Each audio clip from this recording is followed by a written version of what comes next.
ממות מדינה לאינטרנט מדינה. ממרחב למרחב. מרחב למרחב. בבקשה. תודה רבה. אז אני עוברת לאנגלית. So good afternoon. I'm very glad to be here today. Thank you for this. And I'm here to talk to you about online activism, digital domination, and the rule of trolls. And I'll start with this photo on the right of the screen, which is from the recent anti-ELAB demonstrations in Hong Kong, which erupted in June this year. ELAB stands for the Extradition Law Amendment Bill that was introduced by the Hong Kong government, which proposed to basically enable extradition to mainland China with all the implications of that for the criminal process. Now, this bill was met with fierce public protests, which pretty quickly became about much more than the bill itself, which was shelved, but about a bigger pro-democracy campaign. Now, keenly aware of the very sophisticated digital surveillance capabilities of the Chinese government, protesters have been demonstrated very impressive resilience and initiative in resisting this surveillance, and I'll show you a few examples. They have taken to wear facial masks, as you see right in here, to avoid being recognized by CCTV cameras. They have used laser guns, which disrupt the ability of facial recognition software to recognize faces. They have avoided using credit cards in the vicinity of protests so that they wouldn't be recorded there, so you can see the lines for paying in cash to the subway. And they have used a variety of encrypted apps in order to communicate about protests and to ensure that this remains a leaderless protest, and Telegram has been key in that. Now, scholars studying activism have, in the internet's early days, been rather optimistic about the promise that it holds for activists. It enables them to find each other across geographical spaces, to communicate information and ideas, to coordinate and collaborate around joint action, and to spread their message to the public. And nonetheless, what we see today is that governments have overcome whatever difficulty they may once have had in curbing such activism online.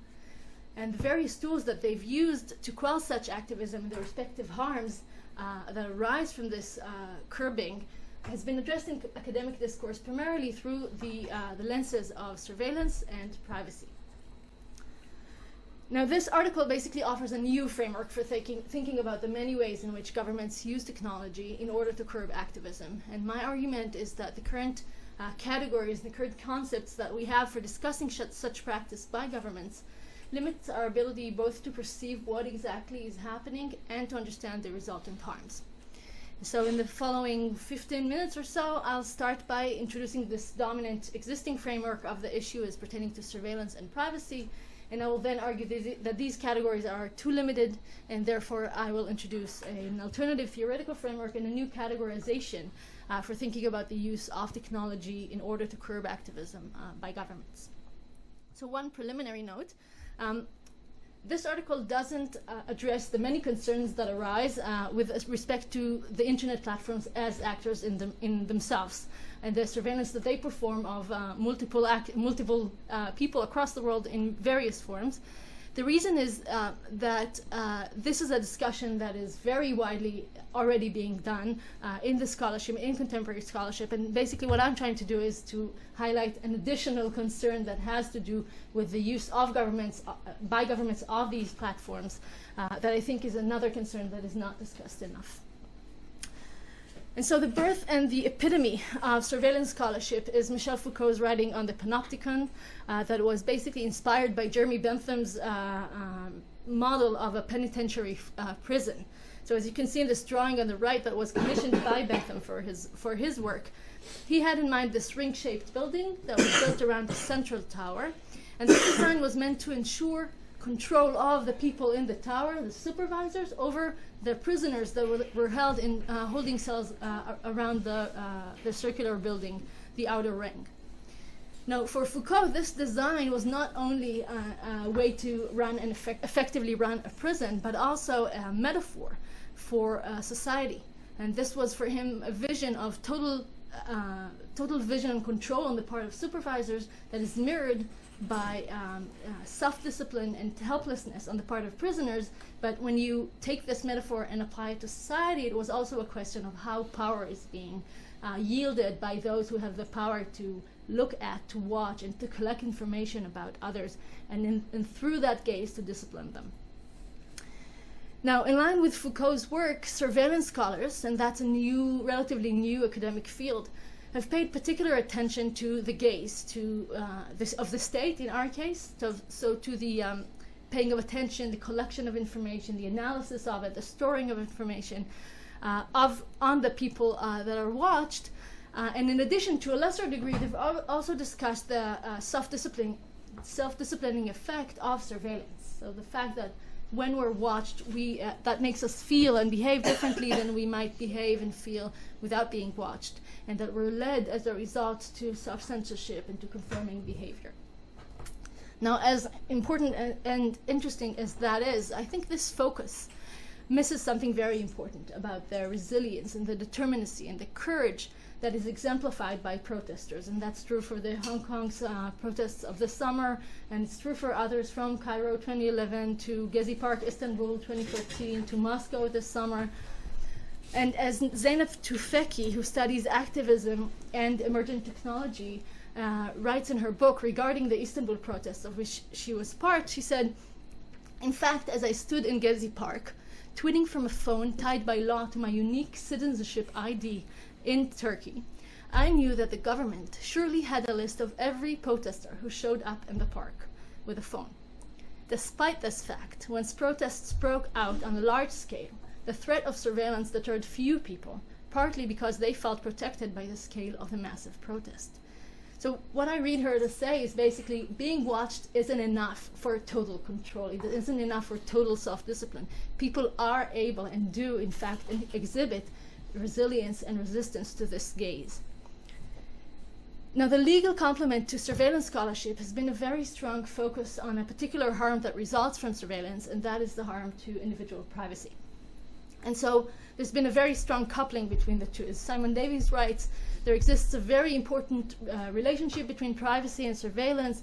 Privacy and surveillance are opposing poles of the same magnet. Privacy protection is a defense against surveillance. Surveillance is an intrusion into privacy. Now, leading privacy scholar Julie Cohen also embraces this coupling, and she suggests that discussing the effects of surveillance in terms of privacy is crucial in order to frame the phenomenon, quote, in ways in which legal systems can respond to them. Now, before going on to criticize this, I do want to note that it's important to recognize that privacy scholars have not restricted themselves to this narrow individualistic concept that we might think they have. And in fact, they've expanded very rich and very elaborate theories that have politicized privacy. So they've underscored the key importance of privacy for the development of the self, for pursuing individual freedom, and also for one's ability to engage in a democracy or in a political community as an engaged citizen. And yet, nevertheless, my argument in this article is that privacy must not remain the lens through which we evaluate and conceptualize the harms that emanate from government's actions to curb activism, because even on its richest accounts, the concept of privacy is just too limited to encompass the resultant harms. And likewise, surveillance is a concept too limited to cover the truly vast array of technological and technologically informed tools that governments have deployed in order to curb activism. And so I therefore argue that we ought to replace our lenses from surveillance and privacy to domination and freedom. And to make this case, I turn to political philosopher Philip Pettit and his neo-Republican theory. Now, the core of Pettit's theory is the idea of human freedom, which he defines as non-domination. In other words, a person is free, says Pettit, as long as no one has power over her that she cannot influence. So if the libertarian idea of freedom is that one is unfree when another intervenes in her choices, for Republican theory, it's enough that there's a potential for intervention, for you to be unfree. Now, in order to guarantee human freedom, Pettit elaborates a political theory which imagines a state in which two additional mechanisms or institutions are crucial. One is a mixed constitution, which is basically a separation of powers and a balance of powers of the state, and a contestatory citizenry. Now, a mixed constitution is supposed to guarantee a rule of law. In Pettit's words, to deny control over the law to any one individual or body. And a contestatory citizenry is a civic complement to a mixed constitution that aims to check the various elements of government. My argument is that government's technological measures of curbing activism threaten all three of these pillars, that they are measures of digital domination that threaten human freedom, that they undermine not only particular activists, but also the possibility of doing activism as activism is done in the 21st century, and that they are a threat to the rule of law. And I'll get to all three of these aspects right now. Before I do, I'll just say something about Pettit's idea of freedom. It's important to me to highlight that it's not, or at least not necessarily, an atomist concept. So the core is not an image of this isolated individual.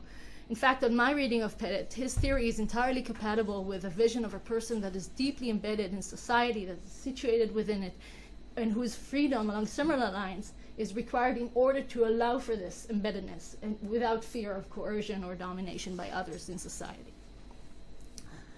And so in what remains of my time, I'll now present to you the new categories that I propose to adopt instead of surveillance, or at least alongside surveillance, and to demonstrate that their resultant harm is profoundly to human freedom and not only to privacy and also to the rule of law. While some of the government interventions that I will now survey aim to constrain activists technologically, so using technological tools, others are offline physical measures, but their deployment heavily relies on information that is gathered technologically in the manner I'll describe, and therefore I include these as well in my categories. Okay, so this is the first category, information gathering. And here we've seen in the past year governments collecting information on their citizens and on others, on foreigners, on a massive scale.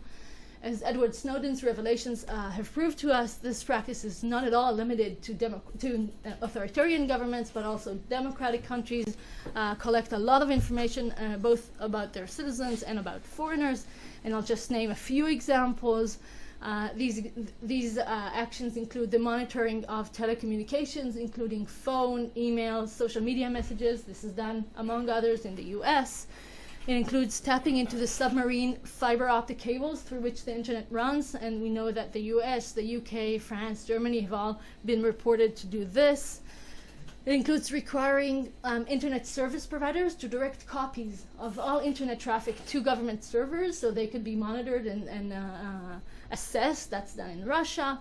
They include getting content providers or government-backed networks of individuals to just sit and monitor social media and report back to the government of problematic messages. That's done in China. We see cities covered with CCTV camera networks. We see this across China, but also in the West. London is an example. Chicago is another example. The collection of biometric data, which is then linked in big data sets to unique citizenship ideas. And we see here collection of DNA samples and facial samples, voice, fingerprints, etc. And just as a last example, this also includes the banning of the use of encrypted software, encrypted apps, to make sure that they can continue to monitor and gather information. So banning of VPNs, virtual private networks, or apps like WhatsApp or Skype, which are encrypted. Now, importantly, and I'll return to this, states often rely on a variety of private actors to gather information, from internet platforms through cyber espionage firms to networks of private individuals, which have been referred to in the scholarship as digital militias. So these are basically networks of individuals who either voluntarily or for pay monitor online communications and then report back to the government.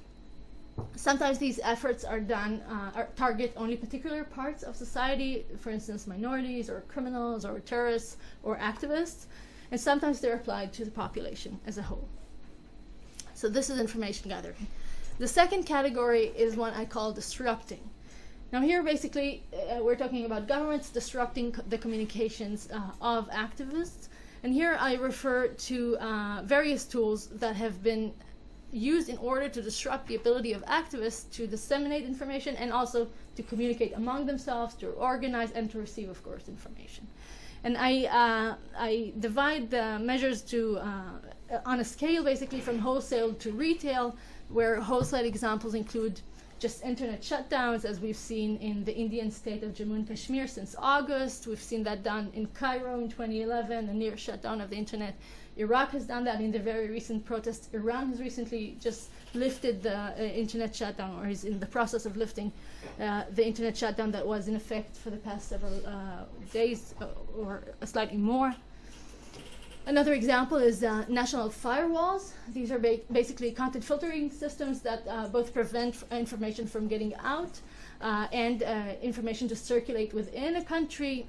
The paradigmatic example here is the Great Firewall of China, but Russia has also recently legislated an internet sovereignty law, which aims to do something similar. Going more towards retail, we can see governments blocking certain types or certain social media services in certain circumstances or times. So when there's protests, for instance, Turkey did this in the 2014 protests, just blocked WhatsApp, Twitter, and Facebook, so people couldn't disseminate information and coordinate. On the very retail end, we see just takedown of a particular website or blocking of particular users.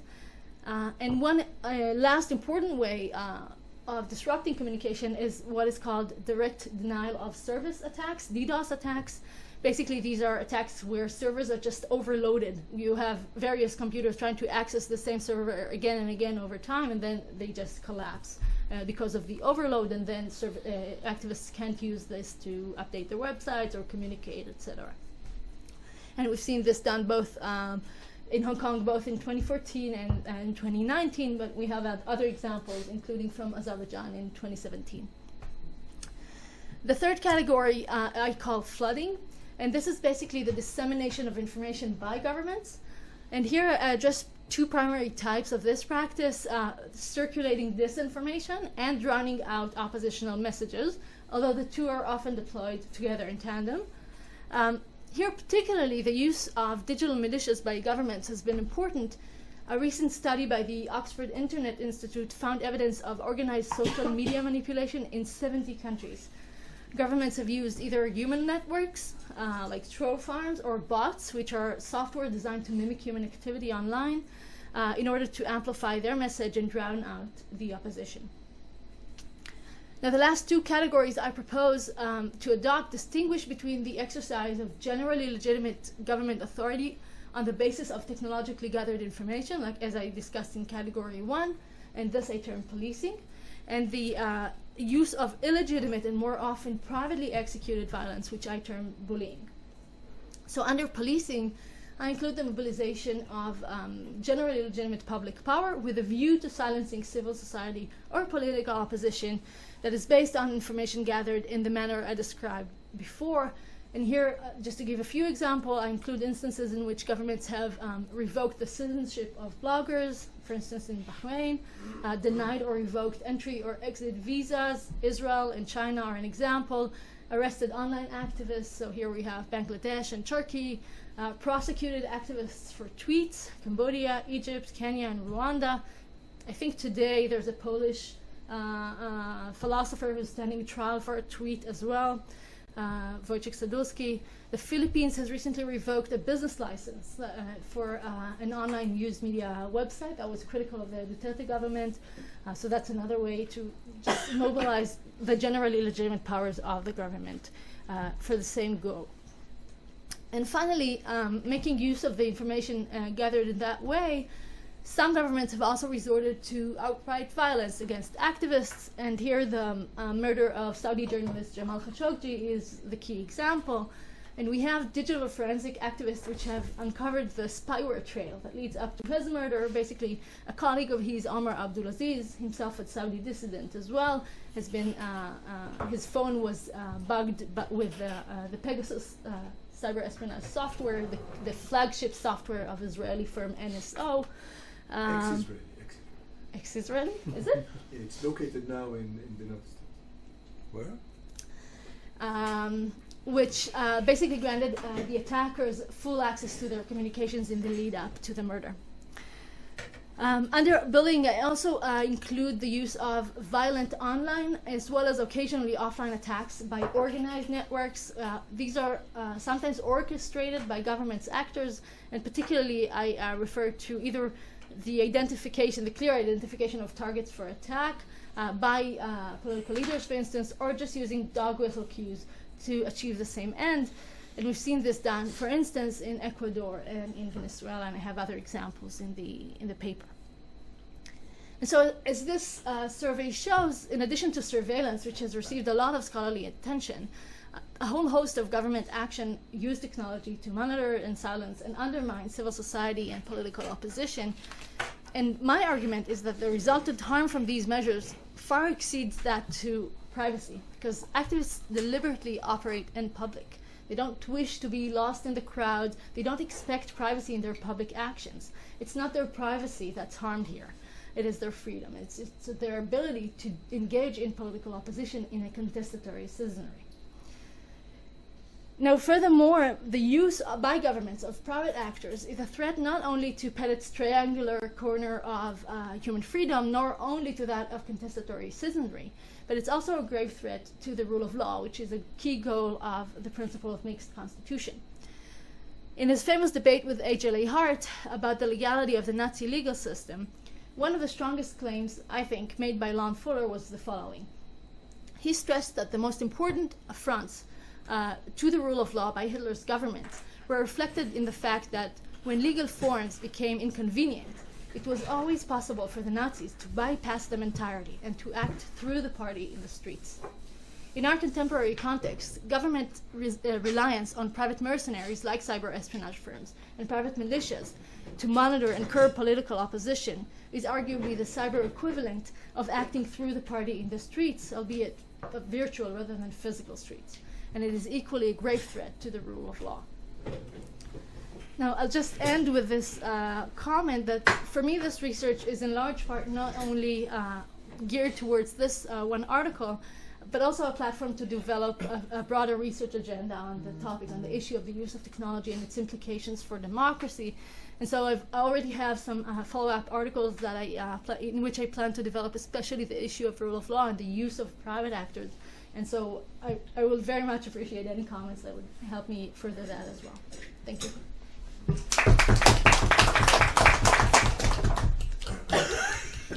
Professor Rai. Thank you very much for this thought-provoking presentation, and I share your sense that privacy is currently defined as an individual right, does not, and equated within anti-surveillance. The anti-surveillance principle does not capture the field, and I think that you add an interesting contribution by introducing PETTIT'S framework, which I think sheds an important light. I do want to challenge you by the following two observations. The first is your general assumption, underlying assumption, sometimes unstated, that technology is either neutral or somehow liberal, in the sense that by definition it is okay for the activists to use technology. They have an inherent claim to it, right to it, access to it, and then the government may disrupt, the government may intervene. In otherwise, the neutral state of events is that technology is just there, and then they stay nullius, or it just develops by itself, and then people can use it. And I want to put a question mark on it, a large question. Both historically, this stuff was developed by the government. Mm-hmm. The whole, we know that DARPA. We don't need to get into that, but the whole idea has a deep. I don't want to use the word deep state because that has a different connotation, but it has deep roots in the state. So the state is not a foreigner here. The state doesn't intervene, disrupt. The state is a player, a partner to this whole infrastructure, number one. As a matter of historical fact, number one. Number two, as a normative matter, we all remember the initial, so the state took a step back, and then the state re-engaged itself. If it ever took that step back, re-engaged itself in the post 9/11 era, whereby the United States said, okay, I got to be there way deeper than I was before. So then, of course, the question is, where do you draw the line, or who draws it? Is it an institutional question? Is it a normative question? Who draws the line? So it's interesting. None of your examples, maybe it's an overstatement here, but you didn't put the United States as a key leader in your examples, because they have FISA courts. So if you want to do all something, you have a legal. But we know that can't be. PETTIT'S would not say, "Oh yeah, that's for contester." It says, "Yeah, sure." No, it's not. So, but, so what are you saying? Are you saying that the states in the United States, the state bullies to the extent they say, "Yeah, we want to bully the bad guys." I'm not talking about Trump, who wants to say, "Well, let's reinstate the SEAL era. Let's reinstate that." So his commitment to the rule of law is. But what would a rule of law? What would it look like under your definition, whereby the state has a role and it's contested, and you have different visions of what the state should do when activists want to disrupt? Because these, to borrow on one of our primates, some of these people are not nice people, right?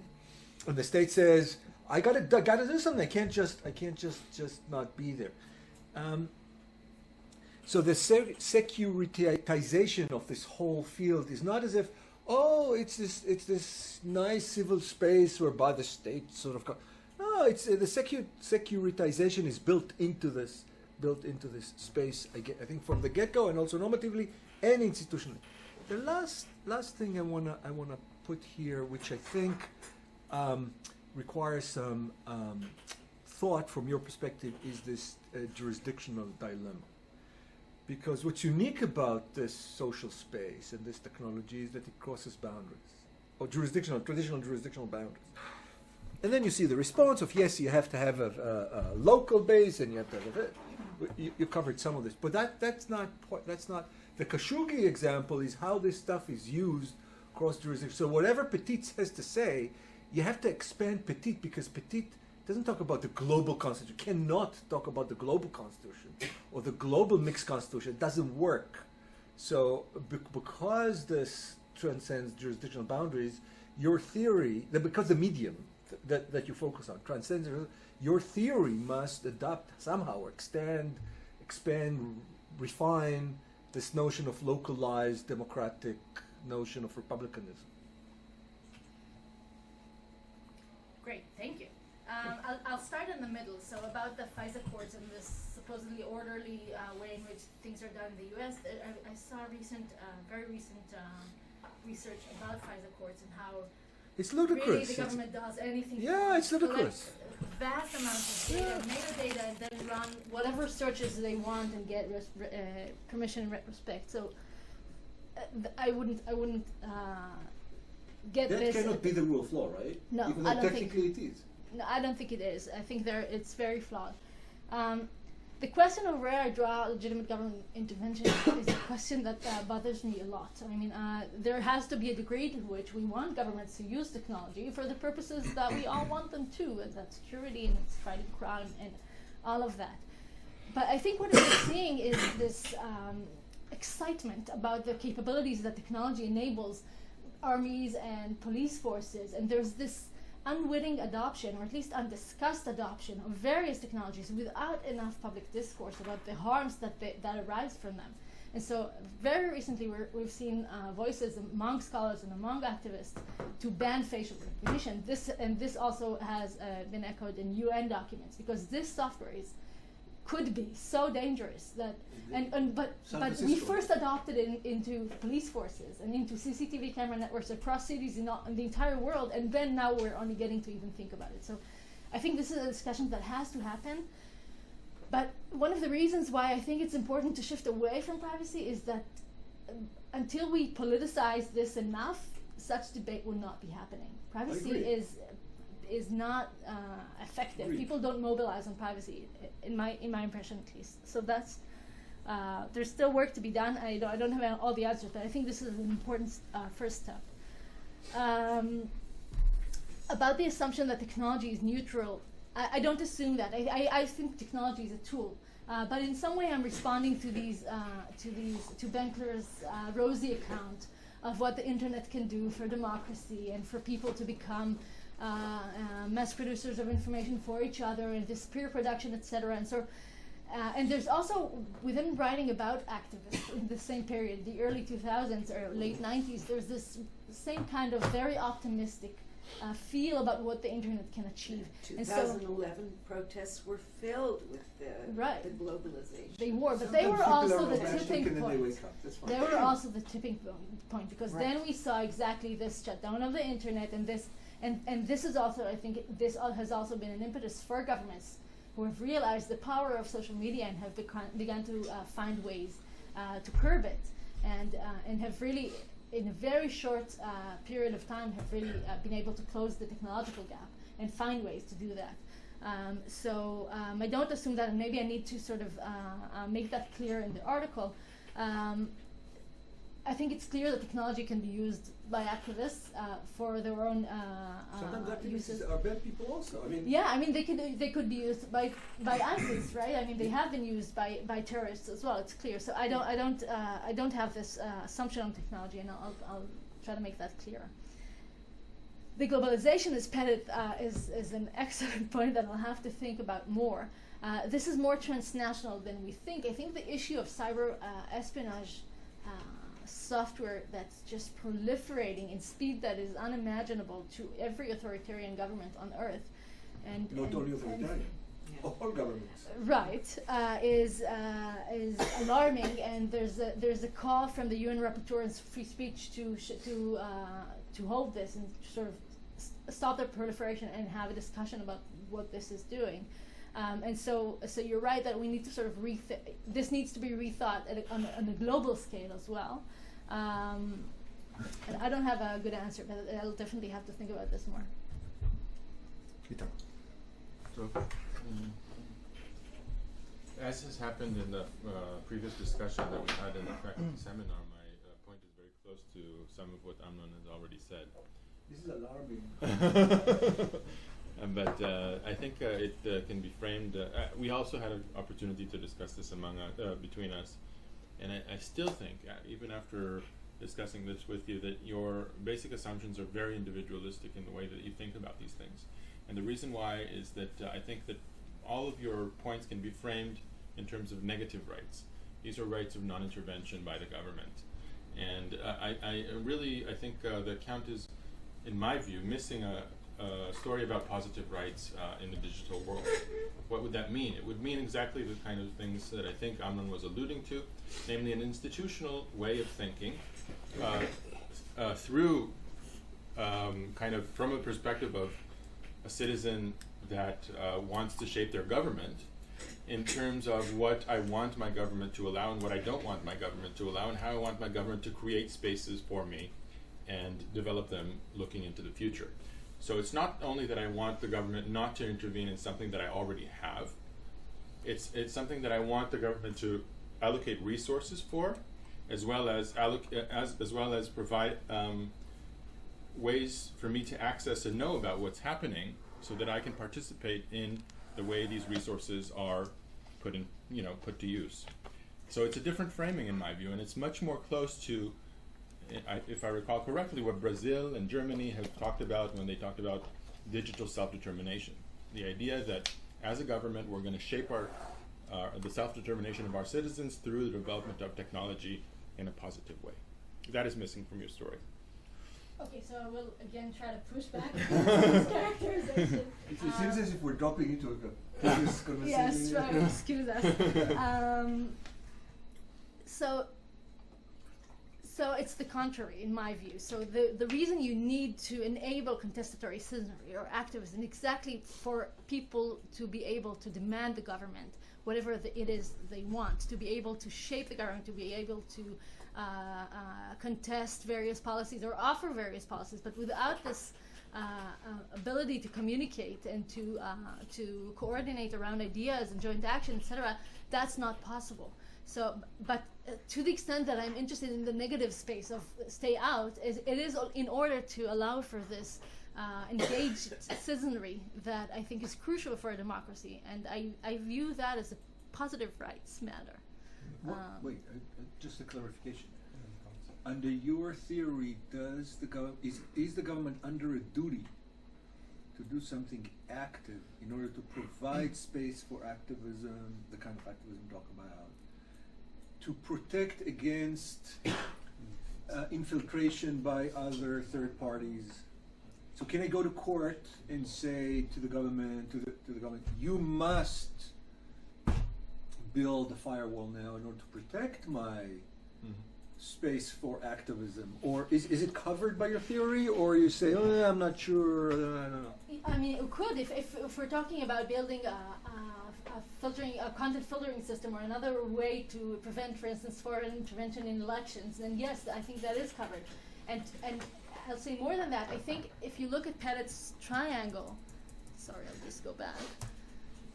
Contestatory citizenry is a key institution. It's a pillar of what democracy is, and democracy cannot exist without that. And the government is obligated, on my reading of PETTIT, to support and protect this pillar. It's part of the institutions of a democratic order. Okay, So this is to me entirely positive. Petit himself is not so clear whether he has this robust duty on the government to structure the space. It's possible that this is my reading of him, but that's my view at least. So let me ask you about So first of all, I think that you don't neglect the nation state or the state power. This was my impression. Notwithstanding, I would like to ask you about a possible much more symmetric compound picture, namely not a kind of a neo-Orwellian picture in which the nation state is actually intruding our freedom, and then there is an issue of negative freedom, but actually the way in which social activism and individual activism can use the cyberspace in order to push forward different issues, from civic revolt on to demonstrations, on to challenging the government, when basically everybody can be a reporter, a walking opposition.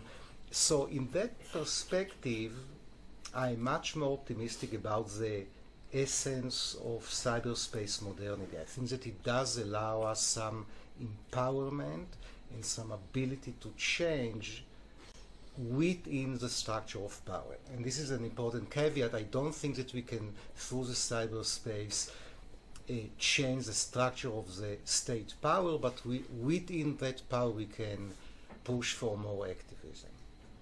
I completely agree, and in some respects, this is the departure point for the article, that cyberspace could be and was celebrated as giving that empowerment to activists. And my concern is that governments are now able to undo, or at least jeopardize to a great extent, the ability of cyberspace to deliver on this promise.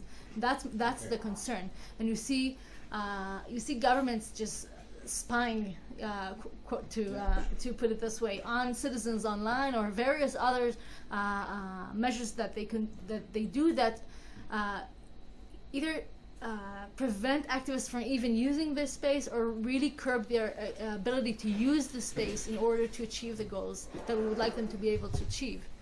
And for this reason, I'm concerned. But my departure point is exactly the same. Okay, thanks. I want to actually follow up on Itamar a little with regard to the theoretical framework, and specifically ask you whether you see the problem of technology as first order or second order issues. Because let's take, for example, privacy. Okay? You don't like privacy. You don't like privacy. No, I'm saying that why do we want privacy? Because we suspect that the information that will be used, information gathered on us, will be used improperly or illegally or immorally.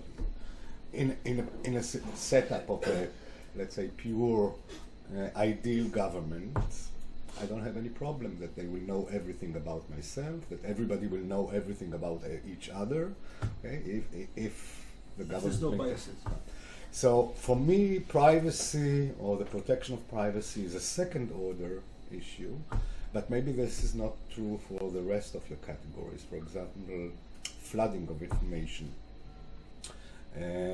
Flooding of information might be regarded as, distorted reality, which is a first order problem, not second order problem. So what I want to ask you to do is try to really categorize the different categories that you constructed. If they're first or second order? And whether, we can remedy some of the technology problems through other, if they are second order problems, then we can remedy some of the problems and then still remain with the benefits of what technology enables us. And if it's first order problem, then we have to confront the actual technological structure that maybe inhibits a real democracy. By the way, the theory of I know Petit Philippe Petit, very nice writings, but when it comes to application to practice, he was hired as a advisor to the Spanish government in order to construct their new democracy. Some people are good theoreticians. Yeah, and I'm not sure that he, succeeded so much in constructing New Spain. And the question of what is really the rule of law according to him, or freedom when it comes to actual regulation and tools that are being used are still not yet convincing. You might want to disengage from the actual Petit and have your version of Petit. So let me start with the first, second order. Thank you, first of all. That's a helpful way to think of things. I think part of my problem with the framing of privacy is that it is second order, right? Even I think the good privacy theories regard it as an instrument for liberty or for freedom. And that's why I think I don't understand why we need to sort of stop and talk about the tool where we can talk about the goal or the end. So that's helpful for me. In terms of my categories, I think, so basically the surveillance privacy debate is handled mostly within my first category of information gathering, and with respect to privacy, there have been various regulatory solutions that have been developed over the past few years, the GDPR and various US frameworks. And so you could you could think about the ways to protect privacy or protect data security and attack that. But when you look at the other categories, I think there are forms in which you see technology as also having an effect that is first order. So again, you could talk about, so my category of disruption could go and be discussed under the second order concept of freedom of speech or freedom of information. You could do this, but I think if you want to look at the picture as a whole, and I would like to do that, then I come to the conclusion that there's a deeper underlying issue here, where the current use of technology, or the way in which governments adopt various technologies, and the mission creep that we're seeing from pilot programs on various populations or various situations or various geographical spaces, and how these sort of proliferate into normal life. That's I think that's a first order question that needs to be dealt with. I have a question. When I first read the article, I thought that the framework that you first look at is the right to privacy, but what I thought about was the freedom of assembly, which this thing aims to protect. And the freedom of assembly, which is funny enough, all the past reports of the Special Rapporteur of the UN, the freedom of assembly is widely recognized in human rights law, ICCPR and all.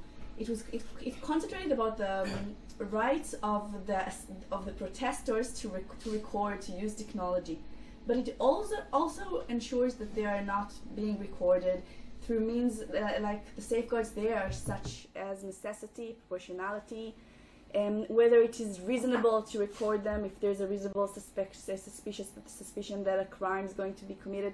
Is those traditional safeguards not enough? or how do they play out with this, like with this thing? Does it combine with the traditional freedom of assembly protections, or is it like another framework? So I think of the way I framed this article is that the key framing for discussion was privacy and surveillance, but in fact there are various other smaller discussions that also pertain to freedom of speech and freedom of assembly with respect to surveillance. Yeah. The reason I don't focus on these is first because privacy has sort of devoured everything, but also because I view these as additional second-order rights that are again meant to guarantee freedom. And so I'm trying to sort of cut the middleman and get to the end goal. And so this is true for the stage where I'm trying to be, which is trying to reconceptualize the problem. But when we get to thinking about how to resolve the problem, or how to regulate these actions by governments, then these principles for sure will come back, and they're important. And they could be applicable on the other second-order issues of which we might choose to employ in order to think about regulation. So, So when you think about the cases where you want the government to intervene, so I think that necessity and proportionality can kind of solve that. they could, but that's more. Maybe That's it's the not use. enough, That's the use in bello, right? I want to think about when governments can get to even adopt these technologies first. When is it justified for them to use them? Under which conditions? Which kind of public debate has to be done before the police force embeds facial They recognition? don't just adopt; they develop. It's a Sometimes they develop. Sometimes they just buy it, right? They buy, they there's develop, Anyvision, you're right. I think, is a firm that has been used by Israel in the territories to just map the territories with cameras, and now it's sort of it's in the checkpoints, and tomorrow we'll see it across Israel. There's this mission creep, or this proliferation that we're seeing, that I think it's less the issue of how to deploy the technology. Whether you should at the first place. I want to be in the first in the preliminary discussion of whether, how, and under what conditions. But you gave the example of the checkpoints. Yeah. If you arrive to a conclusion that there is a need to some kind of security measures because there are some bad guys who want to inflict harm on us, and you can replace the horrible body search and lines with some very, very easy technology that people will go through, and the technological means will check on them, and they will just pass through. Isn't that a good technology to adopt and to develop? So there are advantages, right? So you want to get rid of these checkpoints where people stand in cages for hours in the heat, and this is a way to sort of streamline and make all of this more effective. But when you combine this with the spread of cameras across the West Bank, and you collect them, if you combine them, for instance, with various biometric data that's collected, then you have this huge power that's, even if it's still just potential power, we don't necessarily yet know how the military is going to use this information, but it is a huge power that is coerced on a population that has nothing to say about whether they want to participate in this or not. There's Course, I'm not sure. You have gathering of information which can also make the situation of people better off. If people are not engaged in terrorism and they want to go out of the country, and now they have to go through all kinds of committees, and there will be just a click of a button. It goes two ways. I agree that it goes two ways. There are positive. It's being encouraged. It's yes, but the thing is, you don't. Yeah, but you don't know where this is going yet. So in China, this is so pervasive that people use facial recognition to pay in the supermarket. But the implications of that is that in some cities you can never be in a place where the police don't know where you are, because there are cameras everywhere and they have your face sample in the system, and if they want you, they can just find you, and within minutes they know where you are. And that can be problematic in a variety of ways. And I can just as one sort of hypothetical example is the presumption of innocence, right? So if they can pinpoint you to an exact degree to a place, and and this is open to abuses in so many ways that we can think of. The second The- order. The second order, yeah. So this is, I think, this technology surely can make our life much easier. It's true in many cases, but we need to stop and think about the many ways in which it can make our lives much worse. And we're getting there. We need to stop and have this discussion at this point.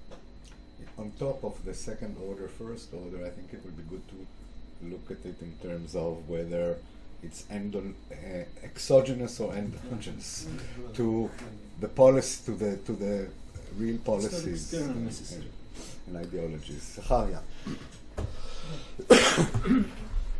Maybe I'm mistaken, but I think that in Israel we have the cyber law that deals with the problems of internet versus security problems. There is a full construction of a hierarchy by which everyone copes with this problem. And I know that there was some process of trying to legislate an internet law in Israel. There was a bill, and I think it wasn't accomplished yet. So the security problems are dealt with through the cyber law. The problem is not technology. Technology is a blind spot. The problem is the ethical context that this technology, internet, should be operated within that. In Israel, I think we have a problem that as yet we have the fundamental law, Chok Yesod, fundamental law Basically. of the dignity and freedom of any person. And I think within that law, freedom, when we are talking about ingredient freedom, it has to do with everything: free of speech, civic rights, privacy, and everything. The problem is that this law has been viewed by judges in a way that it includes the freedom of speech, and there are some judges that think that does not include freedom of speech. And I think that until we shall not enact this accomplishment, this complementary dimension that is still missing, we have an ethical problem, or we have a lacuna in the ethical context. And in order to not misuse internet, because technology is technology, we can do it. It's the same with technology, with the medical technology. You have to have ethical context. It's within every mean of technology. It's not only for the internet. So we can, talk about how to use it or misuse it, but I think what is missing, and especially in democratic states, because my expectations from democratic states are higher from authoritarian states, is to finalize the ethical context and to legislate what is needed to give it an effect in the law realm. That's what I think. Thank you very much. I agree. And I'll just say that in the article I try to stress that part of the concern here is that this is happening against the background of a decline in democracy across the world. And that is also happening. What we're also seeing is that there is proliferation of technological capabilities, oppressive technological capabilities that are developed in so-called democratic countries but proliferate into authoritarian governments. And so we have this export of oppression, which is alarming in my view, and so I agree. This is exactly a call for the development of ethical restrictions on this. The question is whether the deterioration of democracy or decline of democracy is a result, Yeah, a again. consequence, or there is a correlation with the new technology or not. And I think this is the... I have the same question. Yeah. So Yeah. new technology, exactly, it's the exogenic case. So new technologies do not necessarily promote democracy. New technologies may undermine ways through which we deliberate, because if we have those echo chambers in technology in which people do not talk to each other because they don't get the news from same sources and the filtering doesn't work, and so I think that maybe it would benefit your work to put, again, a question mark on, not to assume that technology is necessarily good for the face of democracy, because technology can undermine democracy even without the state. So, Absolutely. just because there's centripetal, fugal, whatever it is, forces of technology, they may undermine solidarity, they may undermine some ethical considerations that enable Petit's notion of democracy. So there might be an inherent tension between the logic of technology and Petit's logic of republicanism in ways that are actually they actually go way deeper than what we talk about, because of the globalization, because of the miscommunication, because of the communities of values that might not be democratic, because we believe in Nazism and we want to have our enclave online and etc. So that's point number one. I think lack of deliberation. Lack of deliberation. That's what the lack of. By the way, that's one of the ingredients of republicanism, which Petit really a little bit undermines. Right. So it's not. That's what I meant by the neutrality. So technology. It's not unclear that we are compatible. So I mean, it's interesting why democracy is declining. Not only because of the rise of authoritarianism and the rise of the market, which is, but maybe technology itself is part of it. But I want to give another shot to this notion of the way you define the problem beyond the theoretical problem, and it ties to whether it's freedom of assembly and association or something else. Because you could be saying, look, the current legal structures with which we could address this are not sufficient, not only because they fail to see the big picture, which is what you said thus far, but also because the little picture each of them sees is not integrative, and therefore there are gaps, there are disconnections, because one could reply to say, yeah, we failed to get the big picture the way you see it, but to the extent that the pieces of the puzzle, the various pieces of the puzzle are addressed via privacy, freedom of assembly, equality, you name it, then fine, maybe we don't get the big picture, but if we get the sufficient, if the little pieces are sufficiently integrated, then that's good enough. And then we don't aim for the 100%, we aim for the 85%, but that's good enough. So I wonder whether what you're saying, you could be replying, and I heard you say that, but there's something about the cumulative something there. It's not only that, it's this plus that, and this plus that. So the sum of the parts is greater than in the sense that each of the various legal components we currently have doesn't address this extra cumulative. And if this is what you're trying to say, it might be worthwhile to explicitly say so.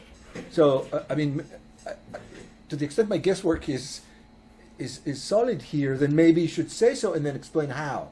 So it's what technology does. One of the things technology does is that it allows those cross network effects of those various pieces of information, and therefore we have to have a different structure with which to deal with it. So that's a friendly amendment. I think it would make your point stronger. And the other side of it is another thing that I heard you saying, and I think it can come, that's a notion of self-governance or self-government or something. So what bothers you is that it's not we the people, because that's a notion of who the people is, but as citizens or whatever, residents under, users, whatever term you use, and that's contested in and of itself, we don't get the say we need to. So that's again, it goes back to liberation, but it's more than that. It's the self-governance or self-government component that I think you want to open an arena, a self-government arena in the process. So there's a flow chart, and you say, well, the current spaces with which we engage through the legislature, they're not aligned with the technological processes. So therefore, we should have decision points that are deliberative, self-governance-like, that match better the technological processes. If this is the case, it might be a good idea to say so. Maybe it's not, but maybe what you're saying is, maybe I'm misreading you. But if it is, then I would like to know, because there is an element of component of self-government here, which in and of itself requires then technology in order to exercise self-government, because you need a platform through which we deliberate, so there is a loop here. But then the point becomes again, who are we?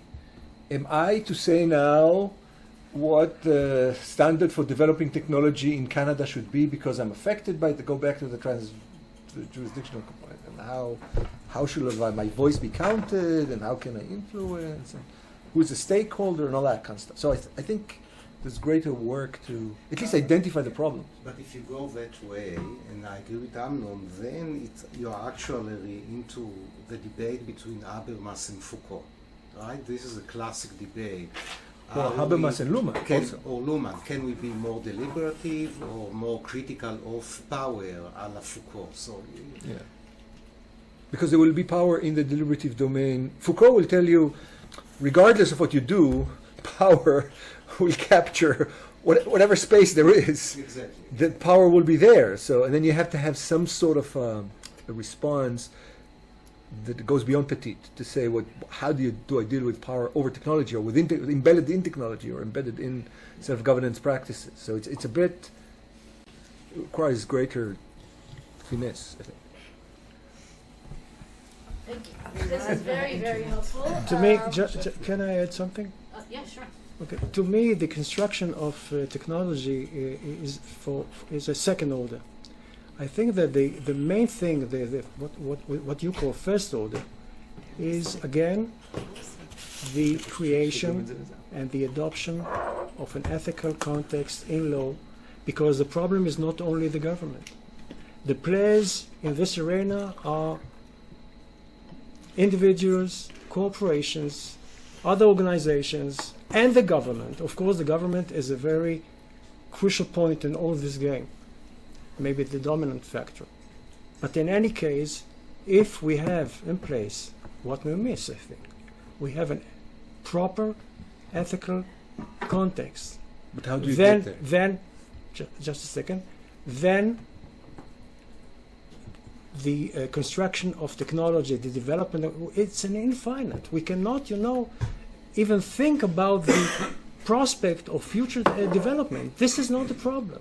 The problem is how we use this technology, or in other words, how we don't misuse it or abuse it. And for this, it's not a matter of technology at all. It's a matter of the rule of law standing on a proper ethical context. And if we don't have this, we can, talk on and on about what are the developments of the technology. This will not benefit us, because the problem is not the good use of technology. The problem is the misuse of technology. And for this, we should have this component, what we miss, also in Israel. I mean the ethical context and the legislation that should be in place. Thank you. So I know most of these are really friendly amendments that I'll just try to adopt and implement, because I do think that the whole here is greater than the sum of the parts. And I'll try to say that partly because there's a degree to which technology gives power that is so much greater in quantity that there's a qualitative leap here as well. And I do say that, but maybe this is a more effective way of doing that. The one thing I did want to comment on was, if I could only read my own handwriting, about technology being disruptive for democracy in and of itself. So I'm not sure that this is necessarily an absolute assumption that we should be having, right? The algorithms that are currently in use are the way they are because they serve the business models of the platforms, right? The fact that these platforms create filter bubbles is a choice. It's a business choice, or so, and theoretically one that could be regulated if as a democratic society decided to do so. So once again, I don't assume technology is necessarily good. I don't assume that it is necessarily bad. We should. There's an interesting point of Sacha Baron Cohen. I don't know if you guys saw that on CNN. Facebook and Nancy. Right, yeah. Yes. Which has a connection. Yeah. I mean, Yes. What did he say? I missed him. He's a great guy, by the way. You know, his brother. He Lives in London. Pardes Chana. his Now uncle in- is now a in, professor at the Technion. I know them very well. He came out against Facebook and Yeah. Zuckerberg. Yeah. Yeah, I'll they say send no. it to you. He came out against Facebook. They say no, but okay. Yeah, Oh, but if you that's give what it you back mean, to that's him. okay. But you know, to the last point that you referred to technology and democracy, I think that this is a very valid point, because the way we think about liberal democracy is a construction of the last 100 years. You know, let's say thought of 200 years ago, and it was contingent of specific architecture, a specific technological mind, and it's all compromise, a second order compromise. We cannot get to decision making unanimously, so we resort to majority decision making with all kinds of balances. And if technology today enables consensual decision making by machines, maybe we should, you know, change the whole way in which we govern ourselves. So I think that technology is affecting the theory itself, and this is something very important to try to address as well. At least raise a point where it is. You cannot assume that it doesn't. You cannot assume that petite can be petite, irrespective of technology. Not only, I'm saying, you know, the very conventional thinking that we should elect or decide by majority. Okay, this is something that we are born with this, right? We have a controversy, let's raise hands, majority. If we can measure intensity of preferences, because technology enables us, then we might want to have a collective decision making that maximize utility and not by majority. All kinds of thinking outside the very, very strict foundation of the paradigm of liberal democracy that we are now thinking is deteriorating because we are referring to the paradigmatic liberal democracy of 19th, early 20th century. Deep, too deep, too deep. Any other comments, protests? Technological point. Really interesting. All this technologically now is available to the The whole government, world. to the government, the government spotted you there. That's it. Now online. You've been gathered. The question is whether you will be disrupted or not. Thank you very much, Thank Tamar. you. You personally gave me a lot of power because I have to teach now 4 hours on economic analysis of public law. I'm going to use some of the insights from this class too. The maximizing utility based on preferences, is that going to appear before the students today? Yeah. Yes? Okay. There will be a startup coming out of Ellie's I class. have already a technological mean. What is that? People put their finger and I know the intensity of their desire. How does that happen? Ah, דווקא sure. קנדי, דווקא